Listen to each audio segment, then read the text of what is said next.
Goblin Slayer. Volume 2. Audiobook. Written by Kumo Kijiyu. Illustrations by Noboru Kanachiki. Chapter 1. Adventures and Daily Life. If you don't like it, you can go home. A clear voice rang out in the forest, which stood dark even at noon. Trees, moss, ivy. This was a world where one trod on the bones of derelict chalkstone buildings, a place ruled by plants so profuse they ran all together. The ruins of a great city, perhaps built in the age of the gods, or at least in the first age of those who have words. Even the elves reputedly acknowledge that no thing endures under the weight of months and years, and yet, this scene was especially sad. Cracks ran roughshod over elaborate carvings, stone floors once flush now lay shattered. Through the branches that stretched overhead like a ceiling, a thin, dappled light, not enough to see by, seeped in. This place had been a city once, but now it was nothing, a ruin. Only the trees and plants lived here now. Through this landscape marched 5 figures in single file, loaded with every imaginable item. They were, of course, adventurers. The voice belonged to the young woman at their head, charged with scouting. Her long ears, the proof that she was a high elf, quivered. It doesn't mean anything if you force it. What doesn't? The response was curt, the voice almost mechanical. It came from the second in line, a human warrior in a dirty helmet and leather armor. At his hip was a sword that seemed a strange length, on his arm was a small, round shield, and by his waist hung a bag filled with all odds and ends. It was slightly better equipment than the latest starry-eyed youth from the country might have. But only just. He didn't look like much. Yet his footsteps, the way he carried himself, radiated assurance. As warriors go, he would have made a strange impression on anyone watching. This adventure. High Elf Archer didn't turn around.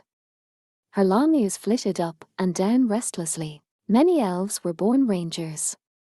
They were scouts on a par with rears, even if it wasn't their main class. She jumped over a protruding tree root with such ease that she seemed to weigh nothing at all. I don't not like it, the warrior said.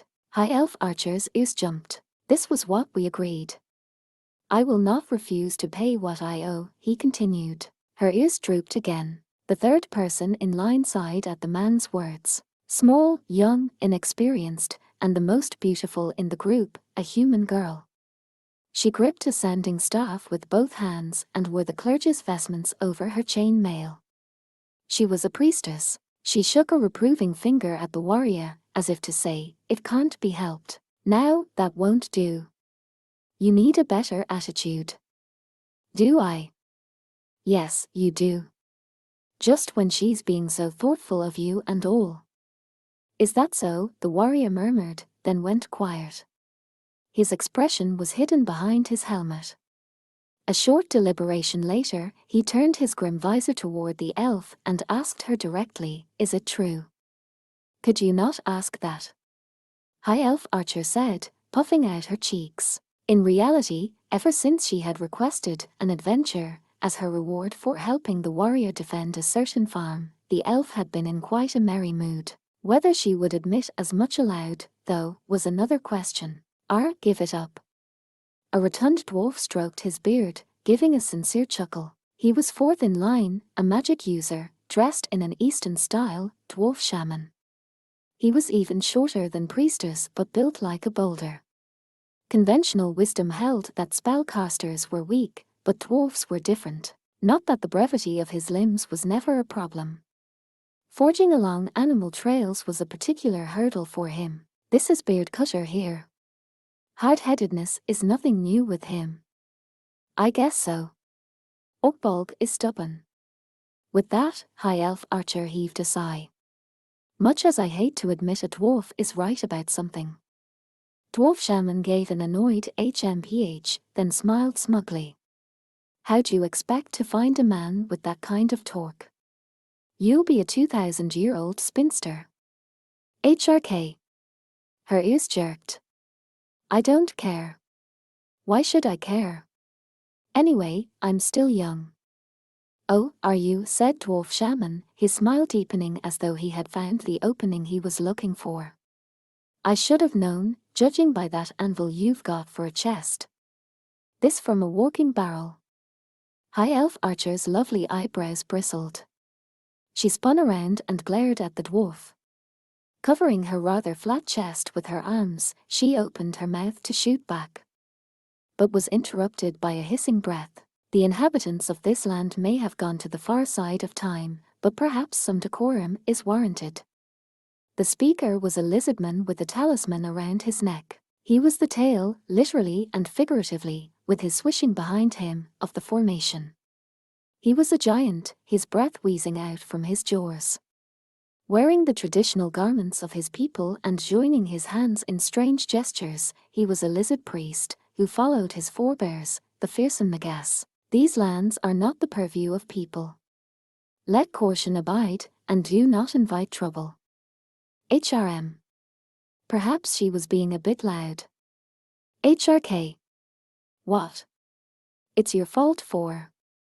My dear Ranger, please, implored Lizard Priest. The words starting it died on her lips. Lizard Priest wasn't the leader of the party, as such, but High Elf Archer didn't have it in her to go against that imposing visage. Perhaps you could proceed. Climbing over that route looks apt to be a challenge. Yes, sir. And dear spellcaster, it will not do to distract our scout. I know. Dwarf Shaman didn't seem to notice how High Elf Archer's ears drooped under the withering reproof. Meanwhile, Lizard Priest rolled his eyes in exasperation. Priestess giggled, almost without meaning to. She liked how lively High Elf Archer and Dwarf Shaman got when they fought. It's nice that they're friends enough to argue like that. Yup. High Elf Archer vaulted over the tree root almost as tall as she was, in 1, 2, 3 steps, in an acrobatic display beyond what most people were capable of. You're practiced at that, the warrior, who had been watching, said quietly. Oh, you can tell. Along with High Elf Archer's satisfied answer, a climbing rope sailed back over the obstacle. The warrior gave it 2 or 3 exploratory tugs, then planted his feet on the root and began to pull himself up. He climbed with a speed and lightness that belied all the armor he was wearing. Maybe this was what came of a life in the outdoors. All right. This will do. From atop the root, his helmet turned as he looked down. Next. Oh, right.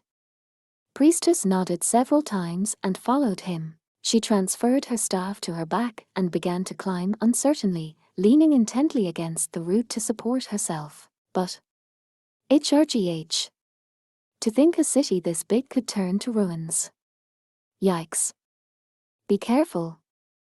Whoop. Priestess slipped on some moss and nearly fell, but the warrior grasped her wrist and pulled her up. Her arm was so thin, it looked like the leather-gloved hand might break it in half. Thank you, she said in a vanishingly small voice, looking down at the root and blushing. She rubbed her slightly sore wrist. Not that she was complaining. If you're not hurt, we're going down. Right. Priestess made her way over the root, the warrior holding her hand to support her. Once they were safely on the ground, High Elf Archer cocked her head and asked, "Everything all right?" Yes. I just need to build up my strength a bit more. Well, don't go crazy, the elf said with a flick of her ears.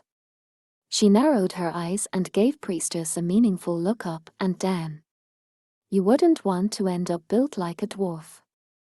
I can hear you, long ears. And I keep telling you, I'm just average for a dwarf. Dwarf Shaman shouted from the other side of the root. Anyway, nothing can win against the flow of time. Not your trees, not our caves. Nothing. The dwarf, after a helpful push-up onto the root from Lizard Priest, steadied his resolve and jumped to the ground. He landed on his bottom with a thump. High Elf Archer frowned openly at the inelegant display. Could you be any more ridiculous? Look at my legs. They're stubby. You elves, always so worried about how people see you. If it bothers you, you could always use foiling control. Use a spell for this. Have the elves no concept of frugality in magic? Now, priestess broke in between them with a smile she couldn't quite suppress. If you get too loud, you'll be in for another scolding, she warned. Oh, he's going to scold me. From an elf's perspective, that snake's just some kid. Oh ho. High elf archer's ears jumped at the low rumble of a voice. Even the elves are not eternal. Perhaps the only thing that is eternity itself. The voice was accompanied by the swish of lizard priest climbing the root with the aid of his claws and tail. He climbed gracefully and landed nimbly. It was impressive, even if a bit loud. Perhaps it would be amusing to discover whether the high elves are eternal or not.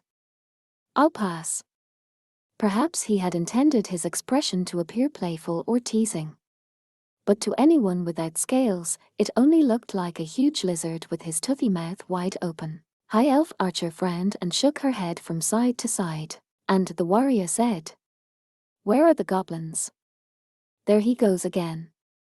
High elf archer gave a big shrug as though saying it's not even worth responding, and followed up with an even bigger sigh.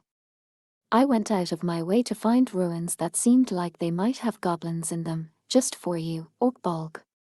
You could be a little grateful." At that, the warrior continued with, "In other words, you were being considerate." "Yeah, you could call it that." "I see." He had apparently been waiting for everyone to arrive. Now he gave a single nod and set off at the head of the column. High elf archer hurriedly followed after, overtaking him to resume reconnaissance. All things considered, the warrior was a pretty good scout himself. Despite his quick, nonchalant, almost boisterous-looking gait, his armor was strangely silent. He might seem a simple brigand, but he stepped on not a branch, kicked not a stone. No need to fret so, my lord goblin slayer. Lizard priest pulled some rolled paper from his bag and opened it, studying it even as he walked. It was faded, worn, seemingly half gone, but it appeared to be a map of the city they were in. Taking care not to damage the paper, lizard priest ran a claw along it thoughtfully. "There should be a shrine farther in. I, for my part, believe we should go there. What do the rest of you think?" "Agreed," the warrior said readily. He had stopped in his tracks and was feeling out the street, once flagstone, with a finger, looking for footprints. "There may be goblins here." "Is that all you ever think about?" High elf archer said wearily. "Is there anything else?" "Look around," she said, not dropping her guard, but spreading her arms wide. "Look at this. Wonder. Secrets. Mystery. Legend.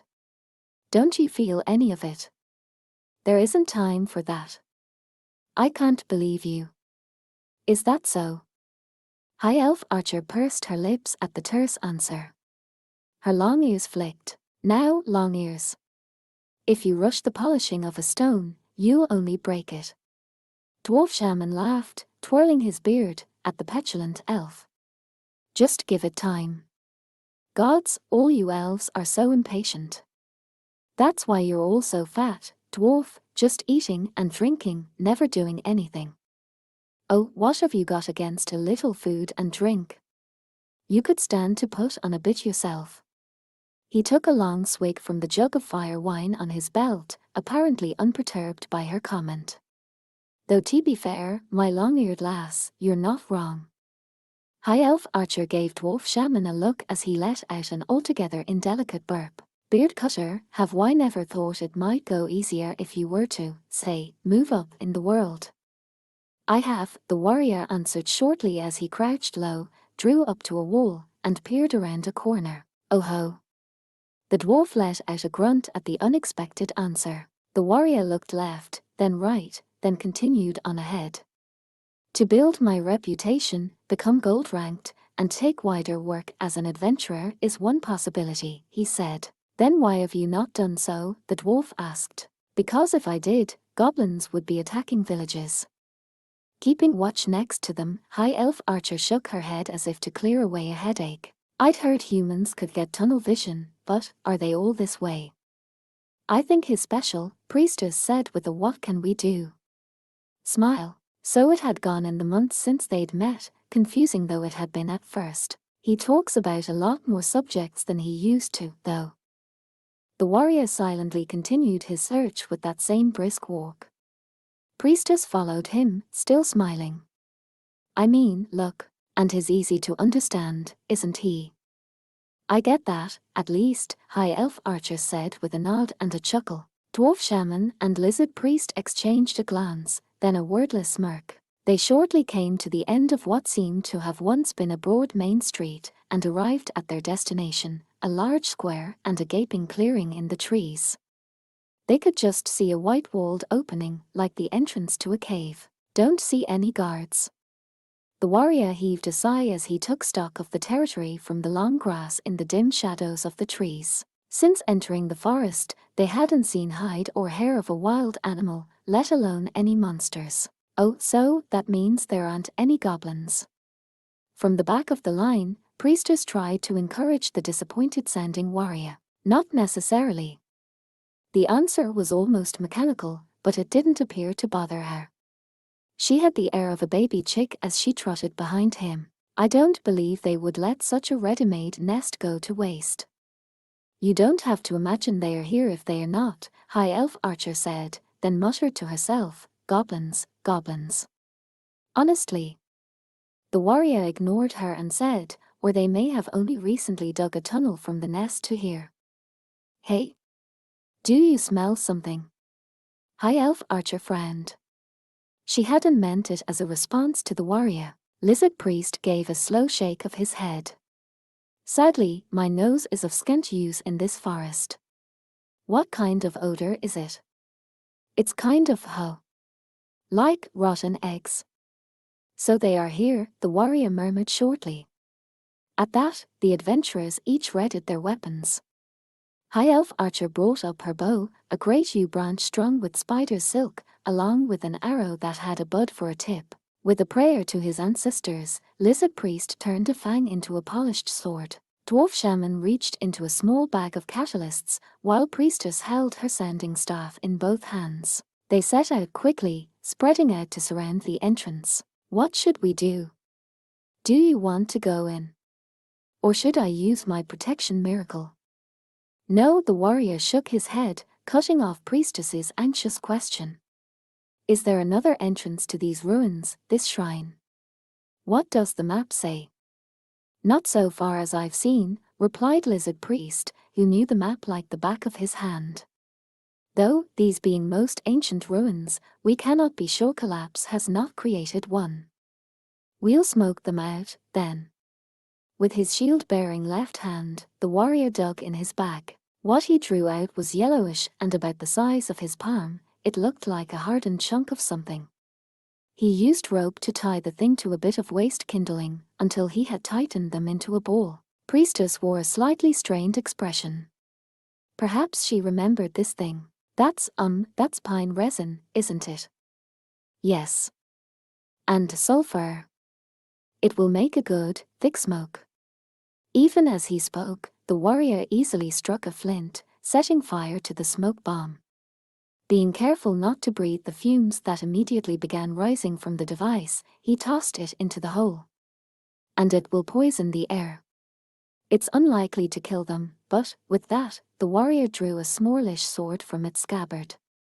Now we wait. The smog from the smoke bomb rolled deep into the ruins. The adventurers sighed to one another with a mixture of annoyance and trepidation. You do know the most vile tricks, said Dwarf Shaman. Do I? You don't see it. But there was no arguing with the immediate results.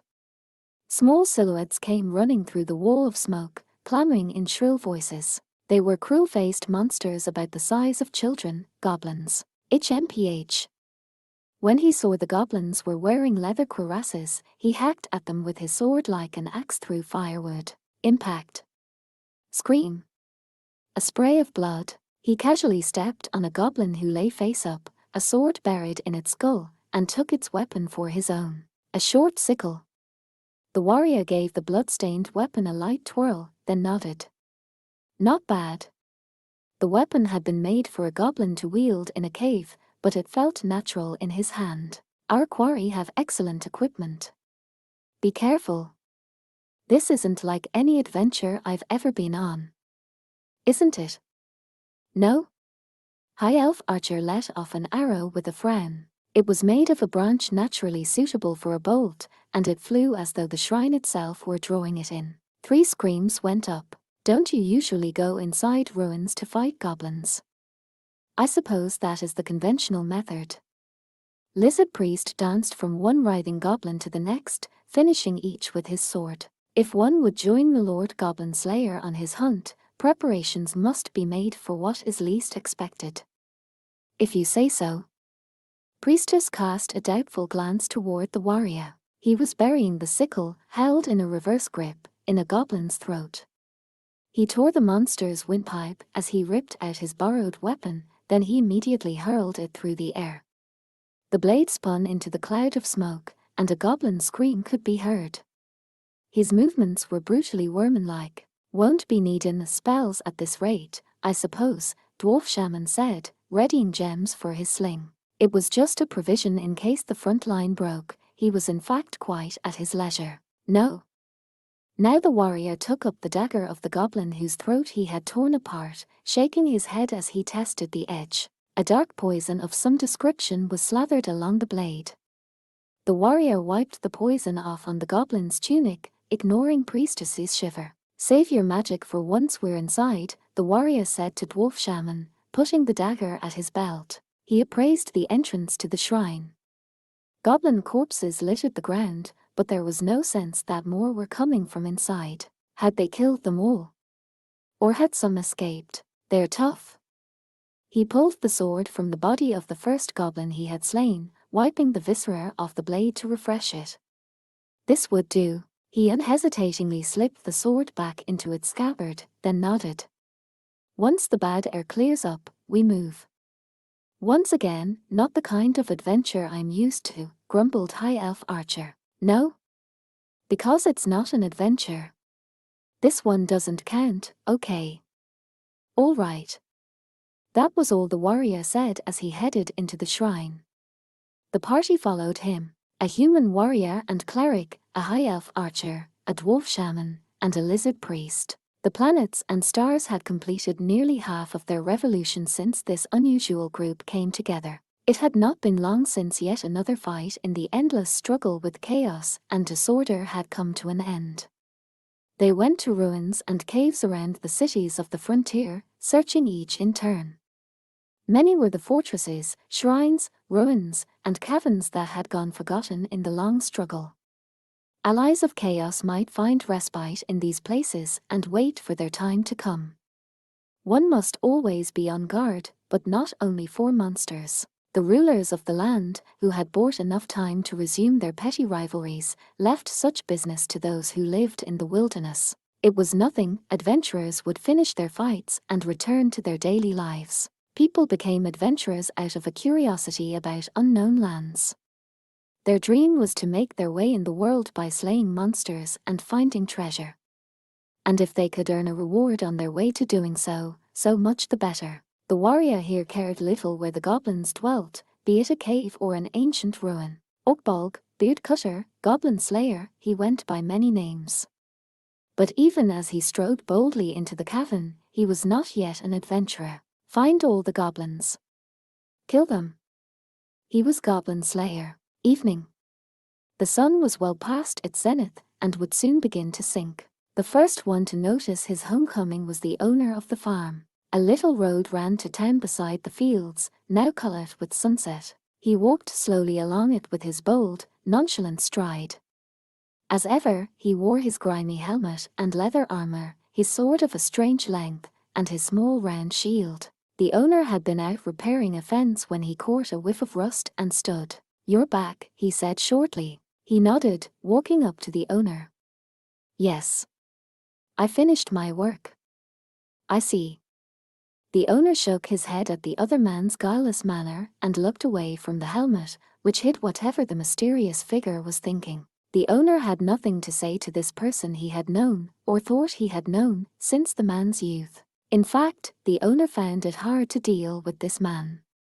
He could understand the man didn't want to dismiss him out of hand, but this was also not someone the owner wanted around. You know how many years it's been, he murmured without knowing it. When goblins attack your village, it is like a force of nature, like an act of the gods. Then, the man had had only one choice, to run. But he had not only saved himself, he was now fighting back. Was that not enough? Yes. He nodded as if he understood. Then don't overdo it. I pity that girl. I will be careful, he answered, with a touch of hesitation. This was what made him so difficult, the owner thought. If he was a man who cared about nothing, the owner would not have needed to care about him. Perhaps he sensed what was on the owner's mind, for he continued in his brusque voice. I'm sorry.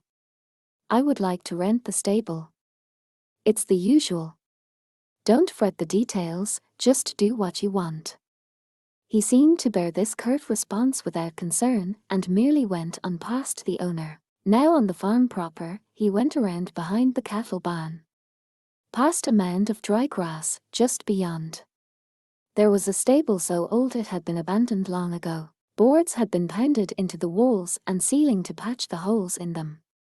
It was a rough thing certainly, but it was the work of his hands, which he had done without complaint. Cowgirl, the owner's adopted daughter and his friend since boyhood, had insisted she would do it, but he felt that as the tenant, it only made sense that he should do the work. Oh. Just as he went to open the door, a voice had sounded behind him with childish excitement. He turned and saw a young woman pointing at him, Cowgirl. She ran toward him, chest bouncing, waving her arms. Welcome home. Geez, you could at least tell me when you get back. I didn't want to disturb you. It's not disturbing me to say hello. Isn't it? He nodded calmly. Cowgirl poked an index finger at him. No? So greet me properly. He said nothing for a moment, then nodded slowly. I'm home. That's better. Welcome home. Cowgirl smiled, and her face was radiant as the sun. I heard you the first time. He opened the ill-fitting door with a creak and went into the stable. Cowgirl followed him, squeezing through the door. He stopped and turned his head, looking at the face of his old friend. How is work? I'm kind of on break. Oh. Yeah. He didn't seem especially interested. He tossed his bag on the floor, then he took a flint and set light to an old lantern hanging from a beam. The stable floated into view, looking rather like a cave itself. A map was stretched on the ground, and the room was home to some narrow shelves and an assortment of mysterious loose change. Bottles, herbs, a strange weapon shaped like a broken cross, old books written in indecipherable letters, the head of some beast, and many more things whose nature Cowgirl couldn't begin to guess at. She suspected even most adventurers would not be able to fathom what he did with many of those items. Be careful. Sure, right. He offered the words to her as she poked around the collection, then sat down heavily right in the middle of the floor. He took the sword from his hip and put it aside, sheath and all, then began noisily disassembling his armor. Cowgirl knelt next to him, looking over his shoulders at his hands. Hey, what you're doing?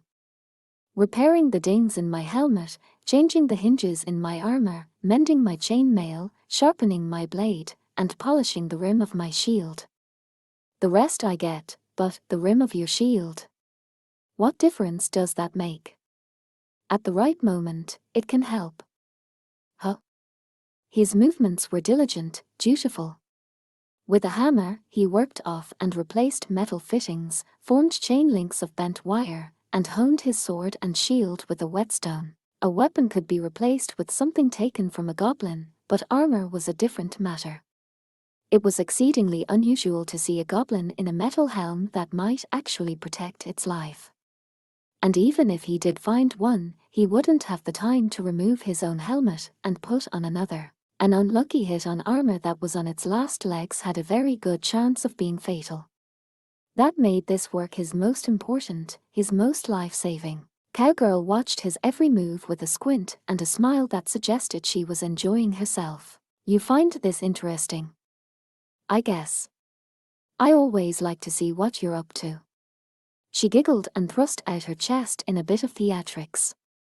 And how'd your adventure go? She drew up to him, eyes shining.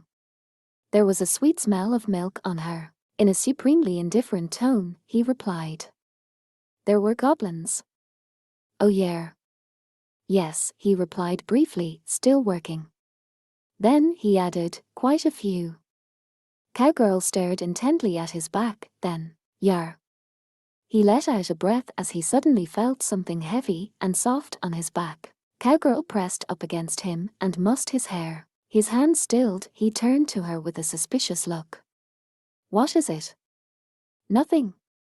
Just want to congratulate you on a job well done, she said good-naturedly. I'd be careful if I were you. Oh, it's fine. It is not fine. Anything interesting happen? What kind of place was it? He fell silent. Perhaps he felt nothing he could say would be of any use. He mounted his newly polished shield on the wall, then went to ransack the shelves. He pulled out several bottles, a bag, and a mortar that came rolling down, then unsealed one bottle with gloved hands. Inside were the remains of a snake. Ignoring Cowgirl as she muttered, from behind him, he put the snake in the mortar. Don't touch it. You'll get a rash. Sure? So, it was ruins in a forest. Ruins? So, you went to slay goblins? No, he shook his head. I was invited by others. She nodded with a noise of interest as he added the contents of one bottle after another to the mortar. The snake, then a red powder, some sort of spice. Dried herbs. All irritants. He didn't even make exact measurements, the process was just that familiar to him. He crushed everything in the mortar until it was all mixed together. It seems it was once a city of some kind. You don't know its name. Sorry. I didn't care. Well, I guess there's plenty of them around here. This being the frontier and all. Once he was satisfied that the snake was completely ground up, he began rooting through a nearby shelf. He came up with an egg, the shell of one that came from the farm. They had chickens, but they didn't lay eggs every day. He carefully poured the powdered contents of the mortar into the egg through a hole in its top. As he did, he murmured, come to think of it, there was a big. Oh. Cowgirl said with a nod, a big tree root sticking out. How big is big? About as tall as you. It was hard work to climb over. Huh. That's really something. It was a childlike appraisal and, in its way, childlike wonder. She had lived most of her life on the farm, never going farther than the town. She had never seen such a thing. Now it was he who knew more of the world than her. That left her a little sad but happy, too. And there were goblins, he added as he wrapped the filled egg in oil paper and sealed it. His tone was disinterested yet gravely serious. It was strange. They were unusually well equipped. Cowgirl tapped her chin thoughtfully before saying, Do you think they fled the battle here? If so, they would have at least posted a guard. Well, if you don't understand, I'm sure not going to figure it out. She gave a groan, then stretched out both arms with an and rolled onto her back on the floor. Near the dim ceiling, the lantern burned and crackled. You'll get dirty. I don't care, Cowgirl answered with a hearty laugh. Then. Hey, she said, rolling onto her other side to face him. What if you took a break tomorrow? No, he shook his head quietly as he tucked the egg into his bag. Guild Girl called me in. Oh yeah. That's too bad. He nodded. It may be goblin slaying. No, it isn't goblin slaying. Wait, please don't leave. Goblin Slayer turned around in annoyance, his hand on the door of the meeting room. There were luxurious chairs, a shaggy carpet. One wall was covered with the heads of monsters and magical beasts, along with old weapons. Surrounded by the trophies of adventurers through the ages, the man replied. But you've already said it isn't about goblins. Yes, well, that's true, but, Guild Girl, looking small in one of the chairs, seemed like she might break into tears at any moment. Clinging to a sheaf of papers, she said in a small voice, It really does have to be goblins with you, doesn't it? Goblin Slayer was silent. There was no guessing his expression under his helmet. After a moment, he gave a quiet sigh. Then he turned, walked quickly up to a chair, and sat down more aggressively than necessary.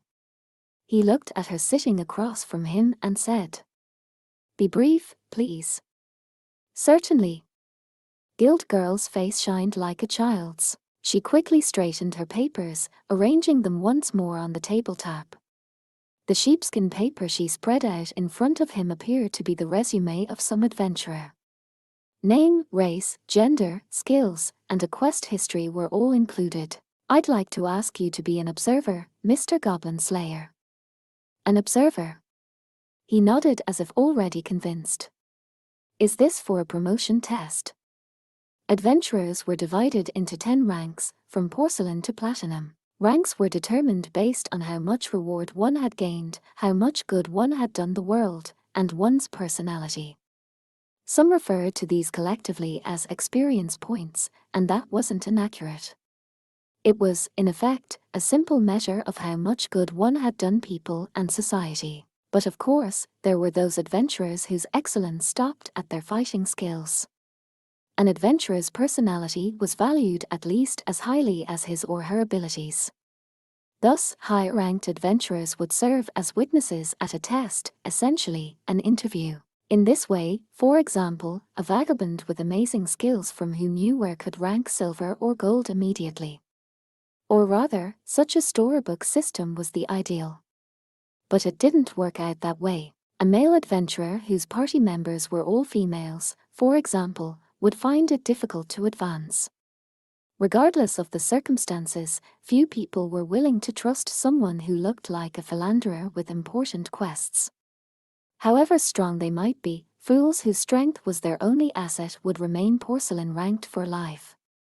Meanwhile, the best adventurers knew they were being watched and tried to act in a trustworthy manner, with the exception of a few of the historically extremely rare platinums. But Goblin Slayer sounded uncertain. It was an unusual thing for him. "Are you sure I will do?" "Heavens!" Guild Girl answered as if it didn't bother her at all. "What in the world do you mean? You're silver ranked, too, you know." The association decided that arbitrarily, Goblin Slayer said. "That just shows how grateful everyone is to you." Guild Girl sounded confident, as proud as if she were talking about herself. Goblin Slayer fell silent. For a moment, he looked up at the ceiling, but before long he grabbed the paper. "He's being tested." Guild Girl gave a joyous nod the moment she realized he accepted, her braids bouncing. Thank you very much." It's several members of a single party, each moving from steel to sapphire, in other words from 8th to 7th rank. "Please let it be this time. Please let me advance this time." In the hallway outside the interview room, a prayer sounded among the waiting adventurers. The speaker was a middle-aged man dressed in rags. Probably a monk, well, not just any monk. His body was shrunken with age. With him was a beaten wood staff, probably a kind of weapon. His forehead was shaven, but apparently he had no oil to put on it, and his pate was covered in thin hair. "Shut it, Gramps. You don't have to chant all the time, just 'cause you're a monk. You're bugging the hell out of me." The critic was a young man with hard eyes who very much looked the part of a warrior. His words were harsh, but he himself fidgeted as if unable to stay calm. Each time he did so, his well-used armor and battle axe bumped into each other with a scrape of metal on metal. They weren't rusted, but they had seen better days. Not top-quality equipment. Damn. I should have at least polished them. Too late now. The old guy's the only person here with his own house. Makes you want to get religion, a young wizardish woman whispered placatingly to the man with the axe. And a little polish wouldn't have made much difference, anyway. Ever so slightly pointed ears peeked out from her torn hood, a half-elf. Her spell book, which she paged through restlessly, looked well used, too. The cover was falling off and had been reattached with glue. Take it easy. Won't do any good to get upset. The speaker then gave a belly laugh. He was a young man, short, indeed, barely half the size of anyone else there. He wore unblemished leather armor, a dagger at his hip, and fur-lined boots on his feet. He was a rear scout, or anyway, so one assumed. "Yeah, I know," said the axe-wielding warrior. "But there's a big jump between steel and sapphire, in both pay and quests. If we can advance today, we can finally stop hunting rats in the sewers," the elf wizard added. The warrior resumed, fast as a swinging axe, "We can finally do better than the interest on our debts. Gramps here will be able to keep himself. This is important. I need this, too. Spellbooks are expensive. If a prayer is what it takes to get us that rank, I'll pray all day," the elf muttered philosophically. She glared at the rear scout from under her hood. "Anyway, don't act like it doesn't concern you." "Yeah, har har har," the rear scratched his head in embarrassment. I'm pretty scared of danger. And I don't have any debts, so." "You bum. Coward."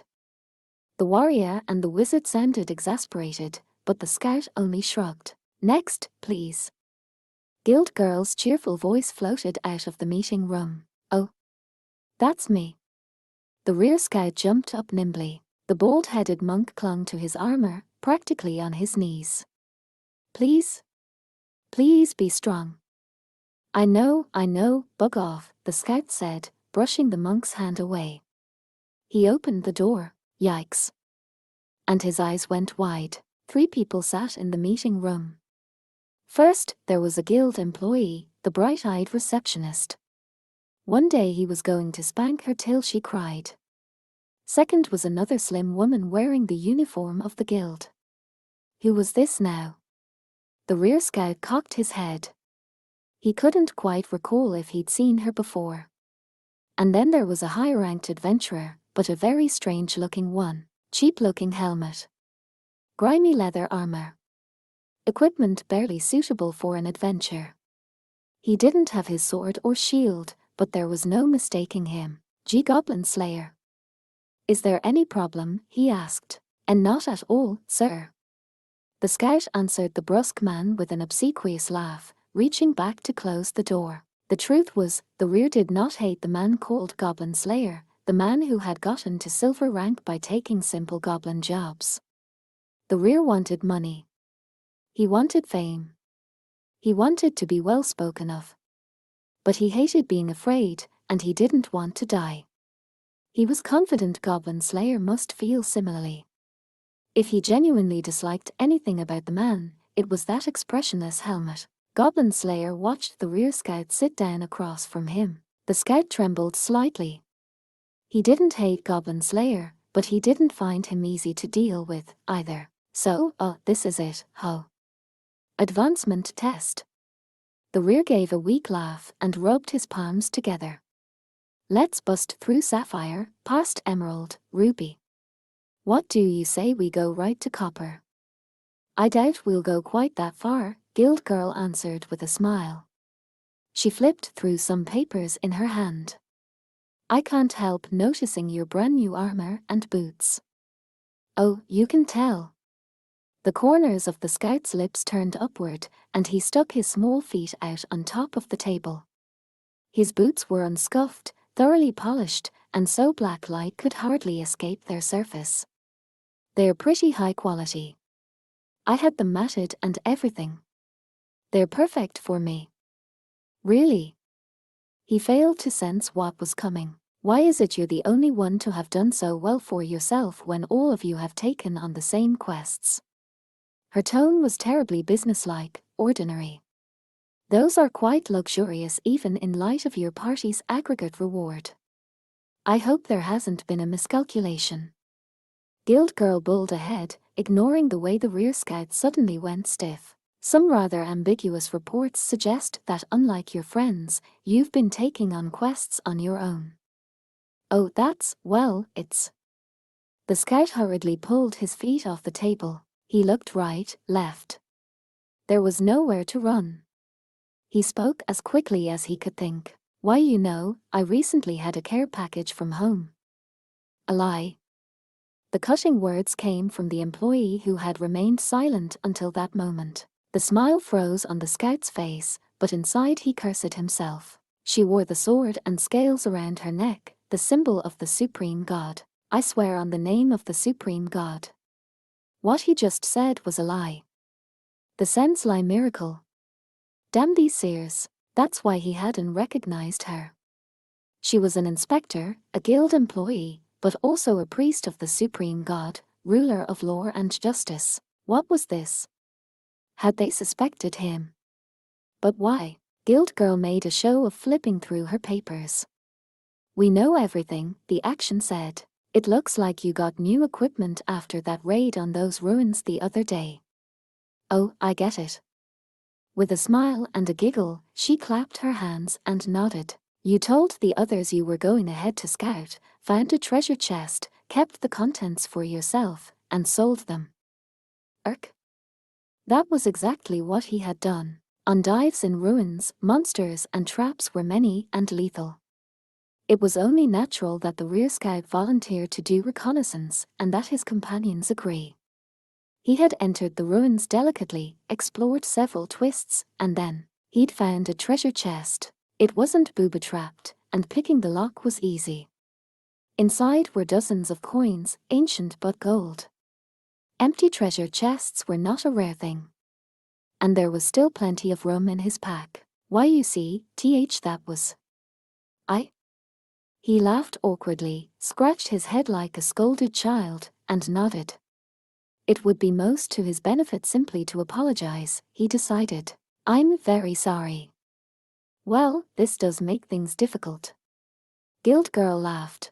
It was all too obvious that her flipping through the pages was just for show. She had already foreseen all of this. The guild had an inn and a bar, and they weren't just for the benefit of lower-ranked adventurers. The flow of money never lied. It's people like you who give rears and scouts a bad name. She shook her head in disgust. Well, it is your first offense.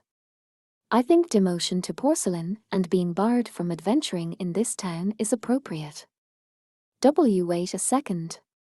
How is that fair? Without meaning to, the rear found himself leaning over the table and shouting. I nip one little treasure chest, and you're going to chase me out. Excuse me. Guild girl's tone was cold, and her exasperation was obvious. Indeed, she was quite tired of him. Just one treasure chest. Don't be dumb. You can't repair a broken trust with money.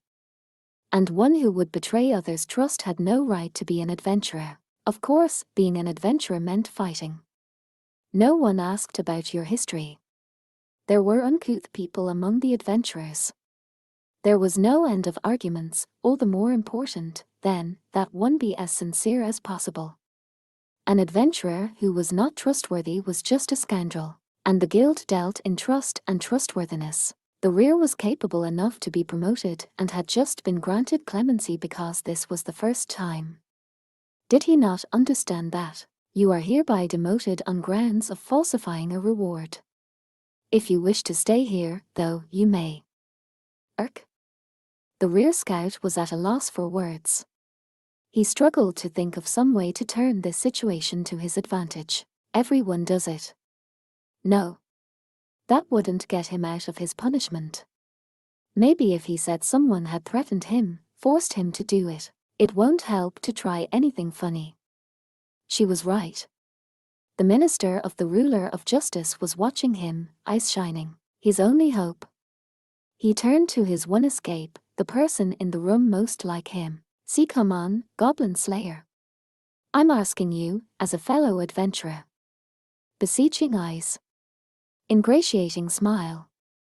Rubbing his palms together in desperate supplication. The adventurer, who had sat with his arms crossed silently throughout the entire scene, replied with a touch of annoyance, "Fellow."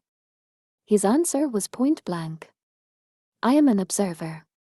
Nothing more, nothing less." "But you're an adventurer, too." "Yes, I am." Goblin Slayer looked down at the pleading rear.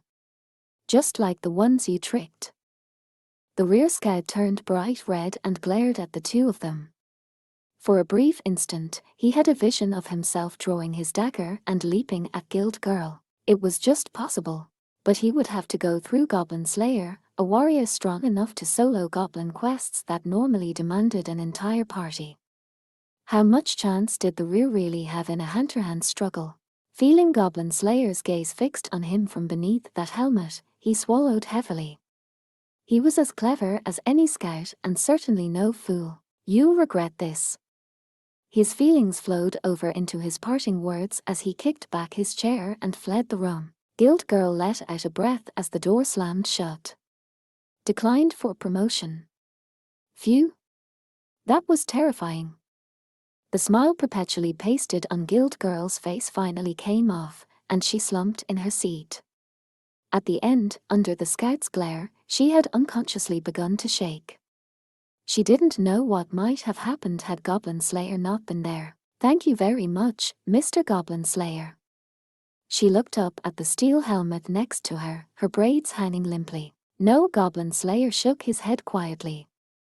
"I didn't do anything." "Hardly. I remember how bad it was back when I was doing the association's training course in the capital." Still slumping, Guild Girl gave a faint smile. All those lowlifes who couldn't open their mouths without making a lewd remark. Thought they'd pick me up just because I was pretty and young. There are far too many of them, aren't there? Especially in the capital. The inspector gave a sigh of exasperation and gently stroked the sword and scales. "We have to take on people like that all by ourselves, so, you know." With a little nod, she put one hand on the desk and pushed herself upright.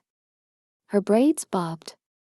"It really makes you feel so much better to have someone you trust as your observer." "Does it?" "Yes, it does." She always showed such confidence when talking about Goblin Slayer. He must have understood, because he quieted a little, then rose slowly from his seat. "If we're done here, I'm going back." "Oh, sure. If you stop by the front desk, I'm sure they can get you your honorarium." "All right." Goblin Slayer headed for the door with his bold, casual stride. Seeing him there, Guild Girl suddenly found herself speaking up. Now she'd done it. She'd said it. Guild Girl felt a twinge of regret. Goblin Slayer, his hand on the doorknob, turned slowly. "What is it?" Guild Girl hesitated. The courage that inspired her to call out had vanished as quickly as it had come. She opened her mouth, paused, then decided to say only what was appropriate. "Good work today." "Sure," he said as he turned the knob. "You too." The door closed with a soft clack. Guild Girl, left behind, stretched out on the table again. Phew. The surface of the desk felt good against her cheek. "Nice work." Her colleague, the inspector, patted Guild Girl on the back with the softening of her implacable expression. "I'm afraid that guy will just do something else." Well, living adventurers are a precious resource. And he didn't do anything clearly illegal. It would be much worse if he threw away the whole framework of adventuring and became a serious troublemaker. There are certainly all kinds of adventurers, from lawful good to chaotic evil. As long as they are adventurers, they are allowed to make that choice. Anyway, nice work. "Not at all. It's simply my duty as a priest of the Supreme God." The inspector smiled and waved away Guild Girl's gratitude, but she could only sigh again. "And from the perspective of the God of Law, was what I did just now right? Many people misunderstand the God of Justice, even the writers of our pageants." The inspector cleared her throat with an ahem, itself a rather theatrical gesture. "Justice is not to punish evil, but to make people aware of it. Law was a tool and order a way of living well. Nothing more and nothing less." That was why the supreme god did not hand down revelations. The intent was not that they follow the sacred word of God, but that they think for themselves and use their own judgment. Guild Girl was still laid out gracelessly across the desk, her face turned listlessly toward her friend. What a nice thought. If you can put it into practice. I'm still nowhere near Sword Maiden. That's not a very fair comparison. Sword Maiden. 10 years had already passed since she had become a household name. Guild Girl had been 12 or 13 that year, when one of the demon lords had returned to life. Sword Maiden was a legend from the time when humanity was fighting for its survival, longing for the advent of a hero, a platinum-ranked adventurer. A party of gold ranks had made bold to challenge the Lord, and they succeeded. One of them was a humble servant of the supreme god, Sword Maiden. The inspector blushed slightly and sighed like a daydreaming girl. I love her, she murmured. Anyway, all I do is use sense lie. It's not hard. There's more work to do, right? Plenty of promotion interviews to hold. And I have to fill out the paperwork to demote that guy. You can do it, hang in there.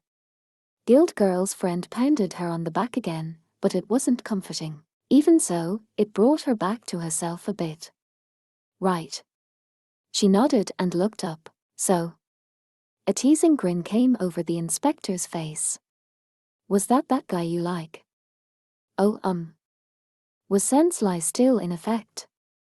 Guild Girl looked up at the ceiling, but the supreme god was silent. She couldn't quite meet her friend's gaze, but she nodded honestly. Why yes, he is. So. Well, can't say I blame you. You've always had a thing for the helpful ones, ever since the capital. I was always looking for more of a, stoic adventurer type. She hadn't found one.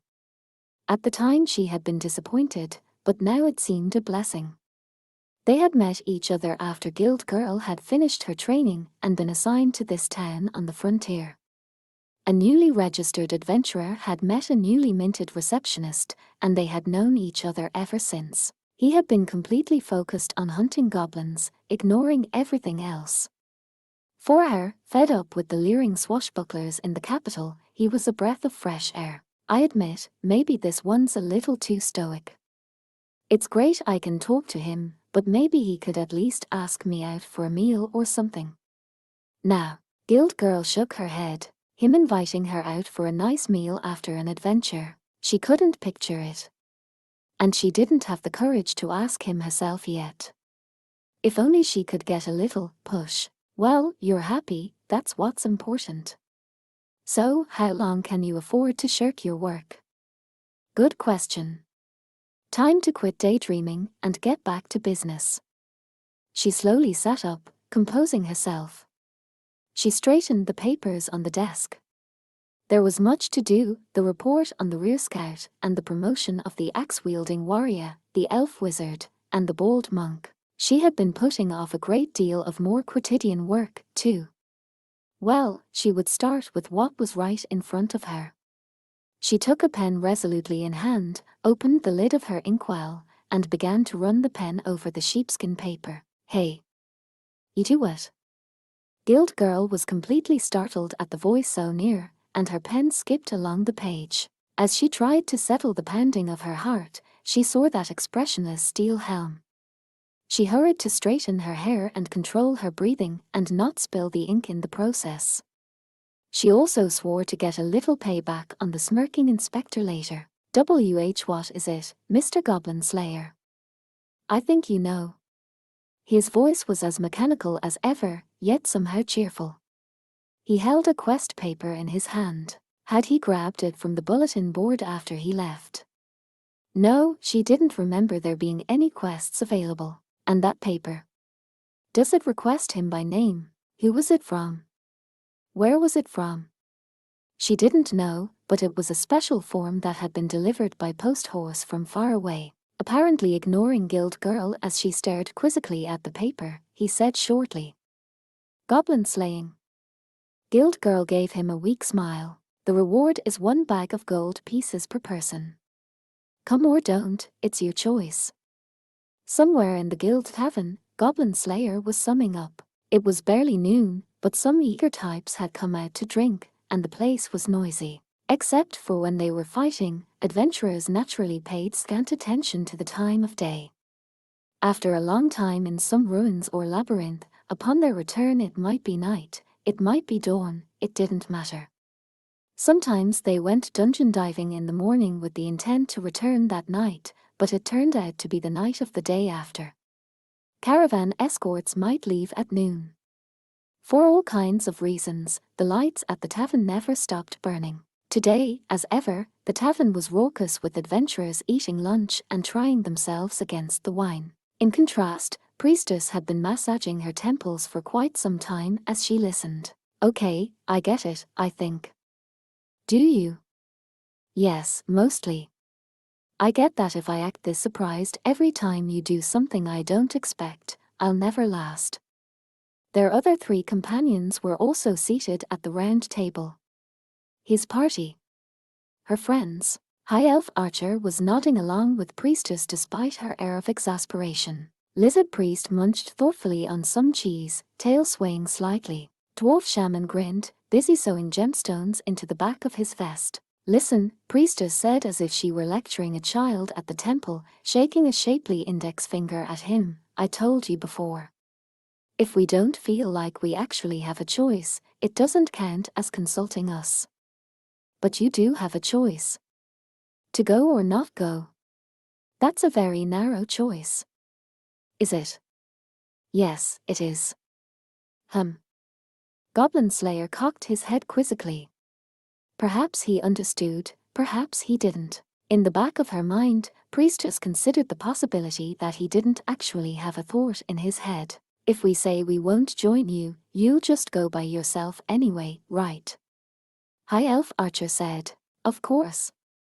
Well, then, this really isn't a discussion, she said with a laugh. At least Beard Cutter has softened up enough to try to have a talk with us.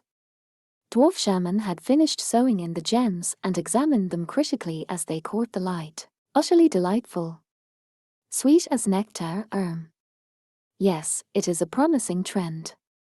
Lizard Priest clucked his tongue as he spoke. Most of his cheese was gone. Well, we'll make our choice, then. Priestess took her sanding staff in both hands from where it had been leaning against the wall. Fine, Goblin Slayer said shortly. Priestess sighed for the umpteenth time, closed her eyes, and said deliberately, I'm coming with you. He went quiet at Priestess's graceful smile, then after a moment muttered, I see. Well, you did come on my adventure the other day. Even though it ended up being goblin slaying. High Elf Archer bobbed her ears up and down excitedly. For the impatient type, she was already checking her bow, making sure she had arrows, sliding her bag onto her shoulder, and standing. Heh, she giggled, stuck out her little chest proudly, and winked. I'll help you again, in exchange for another adventure. That's all right, isn't it, Orkbolg? Yes. Goblin Slayer nodded. That's fine. And no poison gas bombs this time. HRM. It's only fair, she said, her finger in Goblin Slayer's chest. After a moment he muttered. But it's so effective. Don't care. Also, no fire and no floods. Think of something else. But High Elf Archer was no longer listening. Forget it. When those big ears start fluttering like that, whatever you say is going to go into one and out the other, Dwarf Shaman muttered, annoyed. Lizard Priest narrowed his eyes gleefully and touched his nose with his tongue. Even the snake-like cleverness of Milord Goblin Slayer is rendered moot in the face of such a barbarian. Nothing to be done, then. With hardly an attempt at a comeback, Goblin Slayer went quiet. If that was what High Elf Archer demanded to come with him, there was no questioning it. He's a pretty straightforward person, isn't he? Thought Priestess as she met High Elf Archer's eyes with a soft smile. They nodded at each other. Very well, then, Lizard Priest opened his jaws next. He mulled over his words carefully, as if to show how thoroughly he had considered them. In that case, it seems you will need every spellcaster you can get. Hang on, Scaly, Dwarf Shaman said reprovingly, stroking his hair. By that logic, oughtn't I to come along, too? Oh ho, how impolite of me. Lizard Priest rolled his great eyes in his head. Dwarf Shaman gave him a friendly elbow. Gods, you lot have backed me into a nice corner. I can hardly refuse now, can I? Exasperatedly repeating, Gods, Dwarf Shaman set aside his needlework and began putting his tools away. It wasn't unusual to trade bulky gold coins for gemstones, then sew them into clothes so they wouldn't be stolen. And a dwarf's nimble fingers meant you never knew where they might be hidden. Thrusting his arms through the holes in his vest and combing through his bountiful white beard with his hand, he grinned at the others. And I've just taken care of my traveling expenses. I guess I'll join you. Oh. High Elf Archer said, narrowing her eyes like a cat. If you only guess, you don't have to come.